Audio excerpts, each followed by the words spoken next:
17th, 1942 in Chicago, Illinois, John Wayne Gacy faced an abusive childhood and conflict over his sexuality.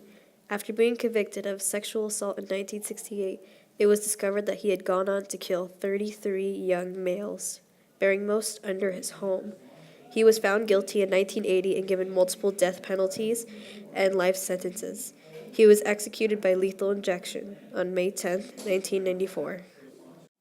Is this thing on? Okay. Tell us about your childhood. My childhood was pretty good, but also pretty hard, because my father, he was a very stern man, a very American-loving man, but he was very strict.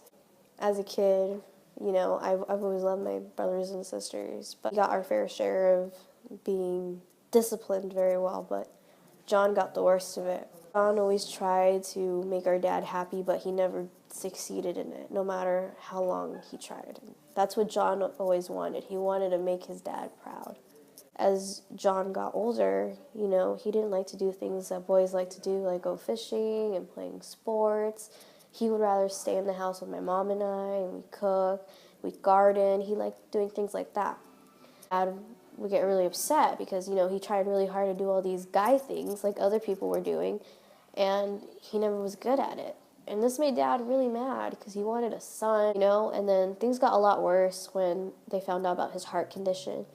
And despite knowing that he had a heart condition and not being able to go to school most of the time or do the same things as other kids, my dad looked at it as he was faking it. Even when a doctor confirmed it, saying, this is a reason why he can't do this, vouching for him, Dad never really accepted it. He just looked at it as another failure.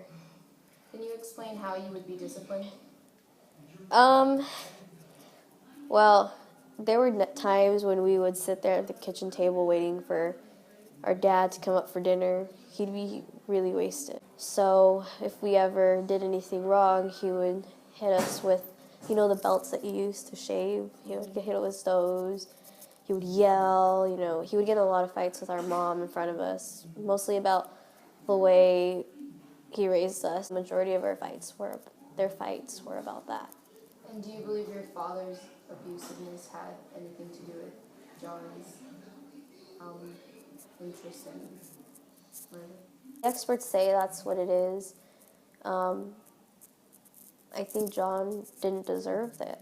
He was like a brother, And my father was tough, but he's my father, and he's our father. I think John just tried really hard to make our dad happy, and maybe he lost himself along the way, and maybe the abuse did have something to do with it, but, that's our dad. And till our father's dying day, John never tried to make him not proud. He tried every day. Thank you. Can you state your relationship with John Wayne Gacy? I'm his ex-wife. What can I say? It was weird. Every single time I would go out, he'd be with a bunch of little boys. He would never give me any of the attention I deserved, the attention his daughters deserved, his kids deserved. He gave me nothing, and that's exactly why I left him. Mr. Gacy had? Behavior? Are you serious? He was a freak. He would never want to touch me. He would never want to hang out with me. And he was my husband. He was just weird. I had no choice but to leave him. He was a freak. What kind of relationship did you have? Relationship. It was barely a relationship. It was like I didn't even exist to him. He had more relationships with little boys than he had with me. His past had anything to do with his murder? His past. Of course it did. I had nothing to do with that. I was perfect for him. His father was the reason he ended up like that. Can you please state your name, sir? Hello, I am Patrick dating. Can you tell us what happened? Yeah, I survived an attack nearly 4 decades ago by John Wayne Gacy.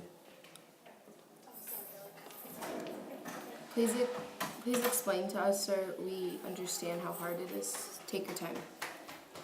Well, he locked the bathroom door, then he proceeded to rape me. When he was finished, he held the knife against the back of my neck. And he said that if I ever said a word, that he'd track me down and kill me. I was 9 when this happened.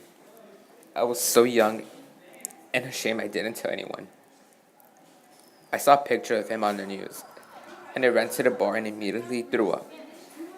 I started crying. Thank you.